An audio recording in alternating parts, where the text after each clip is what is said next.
There are people that will still argue Sam Harris. I certainly wouldn't want to just say that your moral narrative, your value is an opinion. He would want to argue scientifically you could be brain scanned and we could see what your values are by how happy your brain is. His point is the moral imperative is innate and it has nothing to do with the belief systems that we create around a moral imperative. But let me use my cognitive map. I don't think I've put this up before. Sorry for the antiquity of the diagram, especially since I've never solved the problem of keeping it from being superimposed on the paragraph that explains it. About that. Sorry about that. Actually, I think you can continue to read on this page if you find it, and I don't know if you can see the link. It's to my website, and under that, it's under Quest, and then CMAP. You have to spell it exactly right for the page to come up. And I don't have a link that you can use in order to get to it. You have to literally know the place for it. Although, if you end up in my Quest page, you could see that at the point where I realized I wasn't going to have time to make links to all these, I put all these pages there, mostly for my own. That's it. That I could find it as I did today. CMAP is, the 1, CMAP 2, CMAP 3. So that's why, I have thousands of pages on my website, and it still amazes me that UAA allows it, and it's all free. And I don't think anybody else knows that it's there, actually. Did you intentionally put neo-pragmatism opposite of fundamentalism? So let me explain this first. It's not a judgment. I like that. But So I have cardinal directions on my cognitive map. What is a cognitive map? You can look that up, and you'll find lots of people use a variety of things, but basically it's a visible way of arranging abstract ideas so that you can have a more concrete sense of their relationships. So there's lots of uses for a cognitive map. So I just wrote an essay for the professor you were talking about, kind of talking about this in the terms of a conceptual reality. And when you put the words, because I know you're, I can't remember the word, somebody who loves language. You think of schema, schemata, another word in that Greek root is schematic, and what the Greek root of that is plan. So when we talk about cognitive maps, it's basically a schematic of your conceptual reality. And you can update it, and for anyone who hasn't thought about a cognitive map, notice that your cognitive map is yours. You can pick your own. I've seen Francis Fukuyama in his book The Great Interruption, which is I'm a fan of Fukuyama, by the way, although I realize it's been a lifetime of reading him, so that's, I can't recommend you become a lifetime reader of Fukuyama, just boom.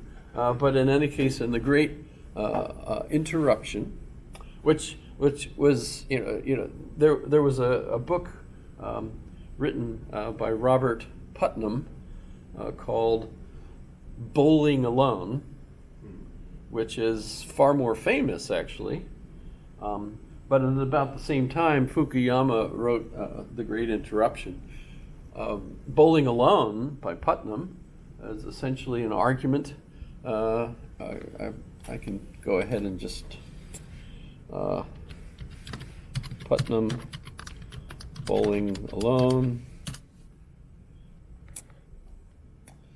what's essentially the main issue of this sociological text, arguing that communities in the United States basically collapsed in the sense that the close interconnections among groups, like the various elks, the moose, the VA, I mean, all the different kinds of places you could go and join, Masons. The social standing. Yeah, that at a certain point, they collapsed in their membership, and still are collapsing. I think quite a few of them are still out there. I know I'm still a member of 5 or 6 different things, which I have never attended, for years actually. Like I'm a member of the Legion and the VFA. I think, or VFW, I've been there like 3 times apiece. Well, that's more than me. And yet I've been a member since I retired. Donna signed me up for all those things. Exactly. Other people think it's more important than you do. and the fee is like what, $50 a Yeah. year or something, which at this point in my life is not an issue. However, the idea was at a certain point, our society, which was really built on these close interrelationships of people joining groups in their neighborhood, collapsed.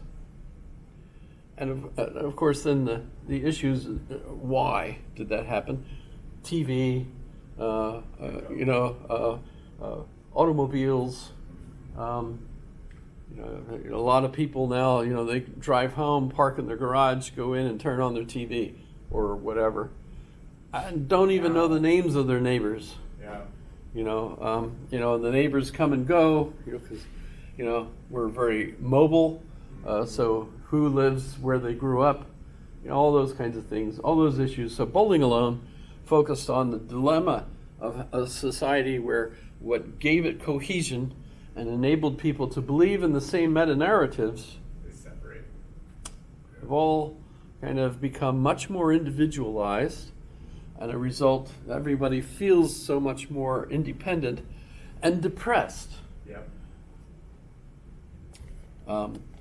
And Francis Fukuyama, in his book, The Great Interruption. It's interesting. I've had a lot of conversations with a lot of people of different faiths, and I always ask the question, why faith? Why choose your faith? Like to people that are open-minded about it, and they know that I'm not judging or making a statement about their faith. I just want to know. And the number one thing that I think I hear come up is community. Like, why are you part of that faith? Well, I like the community. I want to be part of that community. That's almost always the case. Well, Fukuyama's take on that issue was that, granted all of those problems that Robert Putnam expresses in Bowling Alone,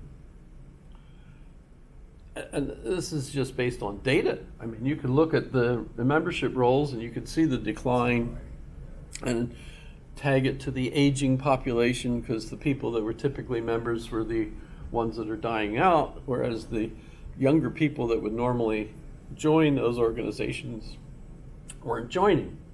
Well, what Fukuyama points out is that the internet was going to create new interconnections, which today we refer to as siloing, right? But he thought, at least that will recover some of the loss of that connectivity that you had with other people, as our roles in those kinds of local community organizations decline. You were going to join a Tolkien club that meets primarily via Zoom, and has members in Missouri, London, That's just it. We had this utopian view of what information technology was going to do for us, and nobody looked at the dystopian side of what it was going to do. and what it did. You know. I'm a normie, Yeah. and there's a book out, Kill All Normies, Mhm. which I've read, by the way. Really.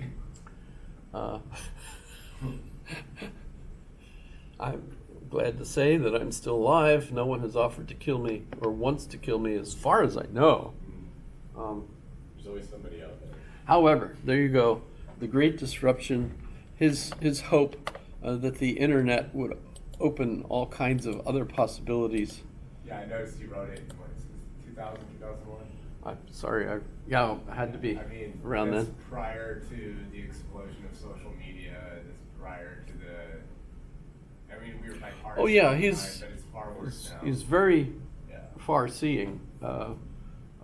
One of the reasons I'm a fan, and he's still very important. Yeah. Still got lots of other interesting insights, and I'm on his list. You know, Amazon has this nice button where you could say subscribe, you know, to Yeah. this or follow this particular author. And every time a new book comes out, you know, they go, hey, have an email. Mhm. You want to read this new one? You know, I'm like, you know, There's not enough hours in it. what I should have done is just waited for the very last book and read that one instead of buying 15 of them, you know, and reading them all and thinking, yes, this one, yes, he said a lot of that, and then and here's some new, and you know, and But then, he's changed his mind. well, yeah, we mature, hopefully. That's the thing about reading philosophy, though, right? Like. So, why did I put neo-pragmatism over here? Yeah. So, and I mentioned Fukuyama because in that book, the great interruption, or Mhm. whatever, you know, the social cohesion has been interrupted. But in that book, he has a cognitive map. And I was thrilled, you know, because I had my cognitive map long before I read that. But when I read it, I discovered that his cognitive map and mine, Right. at least in the four corners, you know, were identical, except that he had self on this side and community on this side. But Nonetheless, that's yeah. like, okay, you know, Split hairs. you know. No, I mean, I think that's great because you do have self and then you have other, and that's, community is made of so many unique individuals. And when we talk about value, society itself is the ability for us to reason what common value is. You know, without that, we don't have society. No one ever said that they actually can hear me. And yet there's 13 folks there now.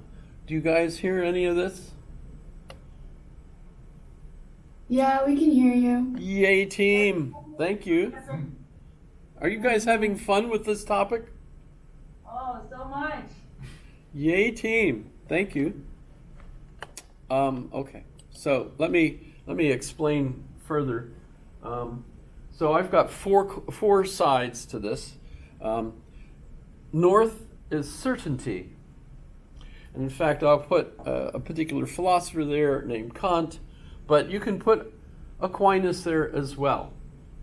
So when we were contrasting Aquinas and Nietzsche and Harris last class, I would certainly put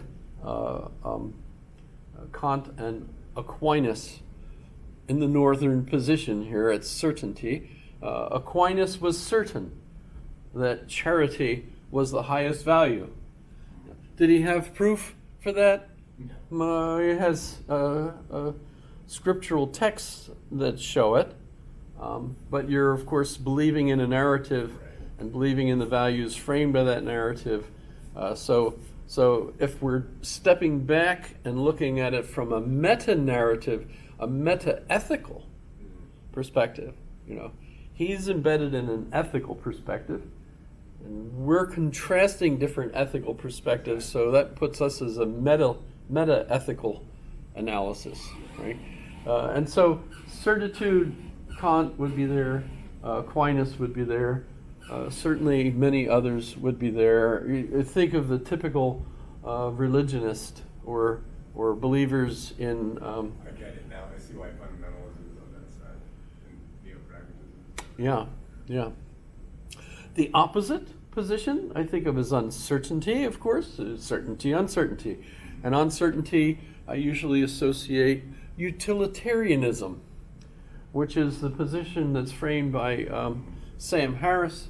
Sam Harris is convinced that the main principle, the principle of utilitarianism, is the greatest happiness for the greatest number. That's the principle framed by Jeremy Bentham, who we consider to be the